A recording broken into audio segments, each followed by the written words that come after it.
Dans la prochaine capsule, on va compléter tes notes de cours sur les conversions d'unités de mesure d'air.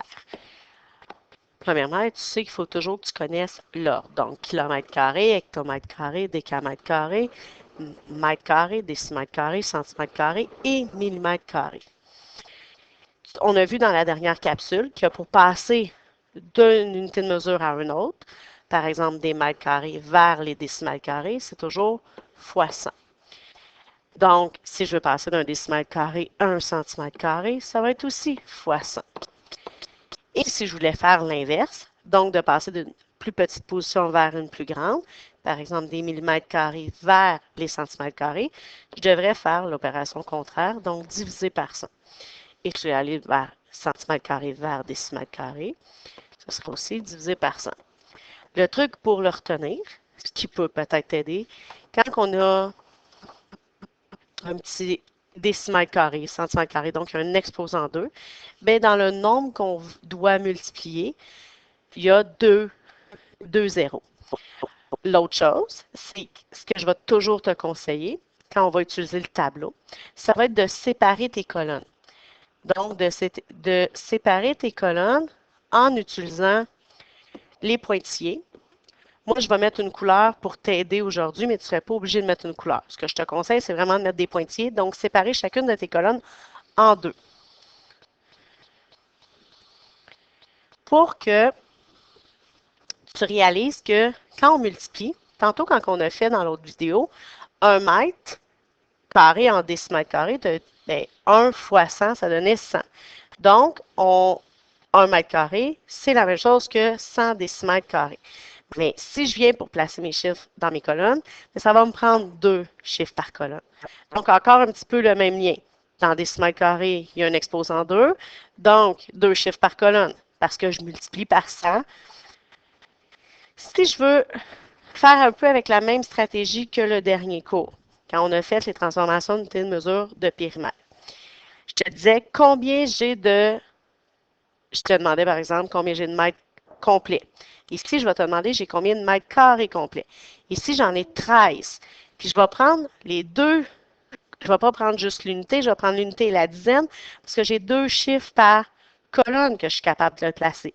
Donc, j'ai 13 mètres carrés que je vais me les placer dans les mètres carrés. Donc, j'ai 13 mètres carrés qui sont inscrits dans mètres carrés. Et mon but, c'est de me rendre en décimètres carrés. Donc, je vais aller placer ma virgule, la colonne qui termine les décimètres carrés, donc la ligne qui suit décimètres carrés. Et là, je peux me demander bien, combien de zéros que je vais rajouter. Si je le faisais avec le truc du fois 100, bien, je ferais 13 fois 100, ça me donnerait 1300. C'est un peu le même principe, je peux venir rajouter les zéros et ça va aussi me donner 1300. Fait que je peux l'utiliser en faisant toujours mon fois 100 ou mon divisé par 100, ou je peux placer ma virgule dans mon tableau et simplement lire le nombre que ça me donne. Fait que ma réponse, 13 mètres carrés, me donne 1300 décimètres carrés. Et faire attention de toujours écrire en laissant comme un petit espace entre tes positions, tu sais, en bloc de 3. Le suivant, j'ai 12,5 cm². Donc, j'ai combien de centimètres carrés complets? J'en ai 12.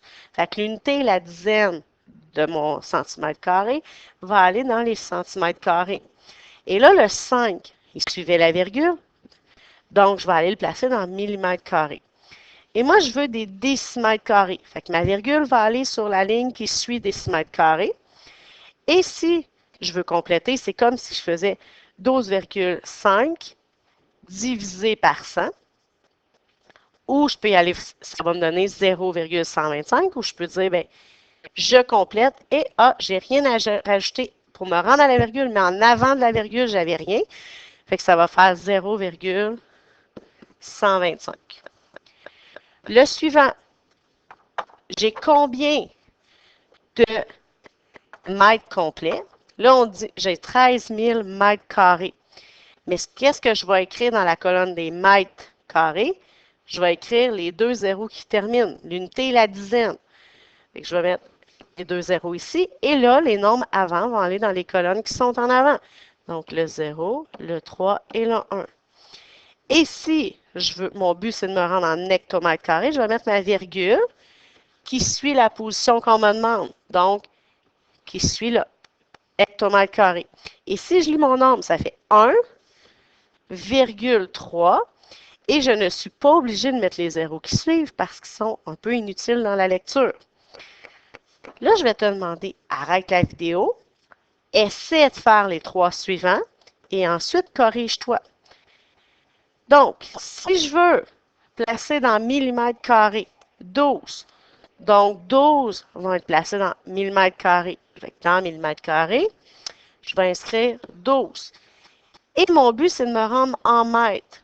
Donc, je vais mettre ma virgule, la ligne qui suit les mètres, et je vais compléter avec des zéros jusqu'à temps que je me rende. Super, super important. Faites attention lorsque vous écrivez. On va écrire 0, virgule, et là, on va les écrire en bloc de 3, on va laisser de l'espace. On va faire 0, 0, 0, un petit espace, 0, 1, 2, pour que ça soit plus facile à la lecture. Le suivant, on n'a pas de mètre carré complet parce que c'est 0,132. Donc, on va placer le 0 dans les mètres et les chiffres qui suivent vont aller dans les colonnes qui suivent. 132. Et mon but est d'arriver en centimètres carrés, donc je vais placer après centimètres carrés ma virgule et je vais compléter pour me rendre jusqu'à la virgule.